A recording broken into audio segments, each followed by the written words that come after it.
Assalamualaikum warahmatullahi wabarakatuh. Alhamdulillahi rabbil alamin. Wabihi nasta'inu ala umurid dunya waddin. Assalatu wassalamu ala asrafil anbiya'i wal mursalin. Wa ala alihi wa sahbihi. Wa man tabi'ahu bi ihsanin ila yaumiddin. Ramadan sering pula disebut sebagai Syahrul Quran. Di antaranya karena di bulan Ramadan inilah orang sering menyebut sebagai bulan di mana turunnya wahyu Al-Quran. Di samping itu disebut sebagai Syahrul Quran karena pada bulan Ramadan ini umat Islam momentum memperbanyak membaca Al-Quran. Di dalam hadis Nabi disebutkan, Iqra'ul Qur'an fa innahu ya'ti yaumal qiyamah syafi'an li ashabi. Bacalah Al-Quran olehmu, sungguh ia akan hadir di hari kiamat nanti memberi pertolongan kepada sahabatnya. Nah, kalau kita sering bilang siapa sih sahabat itu? Kalau kita punya sahabat tentunya kita seneng kalau ketemu sahabat kita. Kalau ketemu sahabat maka kita ngobrolnya betah berlama-lama dan kita saling memahami dan kita tidak ingin berselisih dengan sahabat kita. Memaknai arti itu, maka sahabat Quran adalah mereka yang kalau ketika ketemu Al-Quran juga betah berlama-lama membaca Al-Quran. Senang kalau ketemu dengan Al-Quran. Dan dia juga ingin mengetahui apa yang dikandung di dalam Al-Quran itu. Dan ia hidupnya tidak berselisih dengan Al-Quran. Itulah makna sahabat. Maka kalau kita membaca Al-Quran, tentunya kita tidak sekedar banyak mengkatamkan atau menghafalkan, tapi kemudian kita juga memahami isinya dan yang lebih penting adalah menggunakan Al-Quran itu sebagai pedoman hidup kita sehari-hari. Di dalam hadis Nabi disebutkan, khairukum man ta'allamal Qur'ana wa 'allamah. Sebaik-baik kamu adalah yang mau mempelajari Al-Quran dan kemudian mengajarkannya. Nah, kita berharap setiap kita menjadi orang yang selalu mengajarkan Al-Quran. Prinsip Nabi, apa yang harus kita sampaikan? Ya kalau Rasulullah pesannya, balighu anni walau ayah. Orang yang mengajari Al-Quran, kalau mengajari membaca, ini menarik.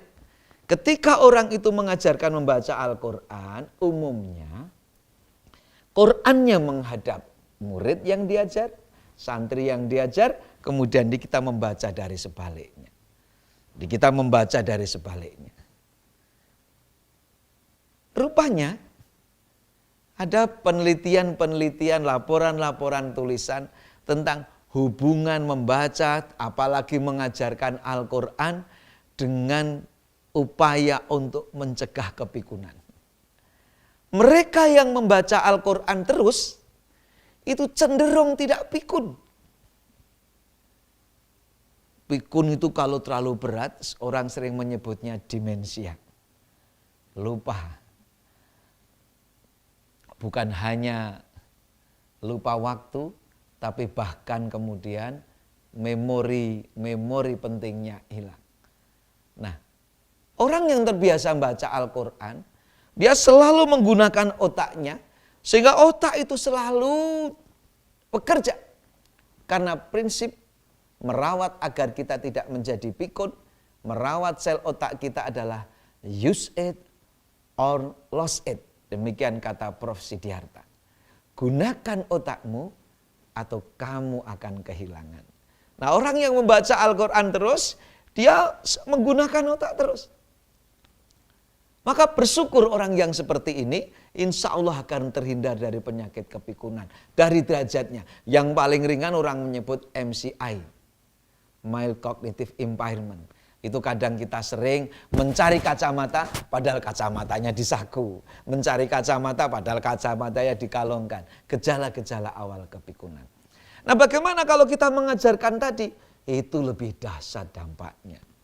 Kalau Bapak Ibu datang ke klinik memori untuk mengecek kemampuan memori kita, salah satu ngujinya adalah kita disuruh membaca tulisan, tulisannya menghadap penguji dan kita membaca dari sebaliknya seperti ini.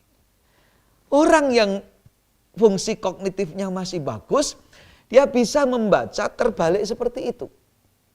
Nah, kalau kita terbiasa menyimak orang membaca Al-Quran, maka kita akan terbiasa membaca secara terbalik seperti itu, sekaligus kita merawat fungsi kognitif kita, fungsi memori kita. Maka mumpung ini Ramadan, maka mari kita perbanyak tilawah Al-Quran. Kita juga ajarkan Al-Quran. Saat ini, tema Ramadan kita, Ramadan Barokah, bersama keluarga. Ramadan di rumah aja. Ramadan hidupkan di rumah karena kita dalam suasana wabah Covid. Maka mari kita hidupkan kajian-kajian Ramadan di rumah kita, di samping tadarus Ramadan di rumah kita, sehingga rumah kita ini seperti madrasah di mana kita seluruh anggota keluarga mengkaji Al-Quran. Insya Allah orang yang rajin membaca Al-Quran terhindar dari terjadinya kepikunan, apalagi kalau kita mau mengajarkan. Seperti pesan Rasul, khairukum man ta'allamal Qur'an wa 'allamah. Semoga bermanfaat. Banyak salah mohon maaf. Assalamualaikum warahmatullahi wabarakatuh.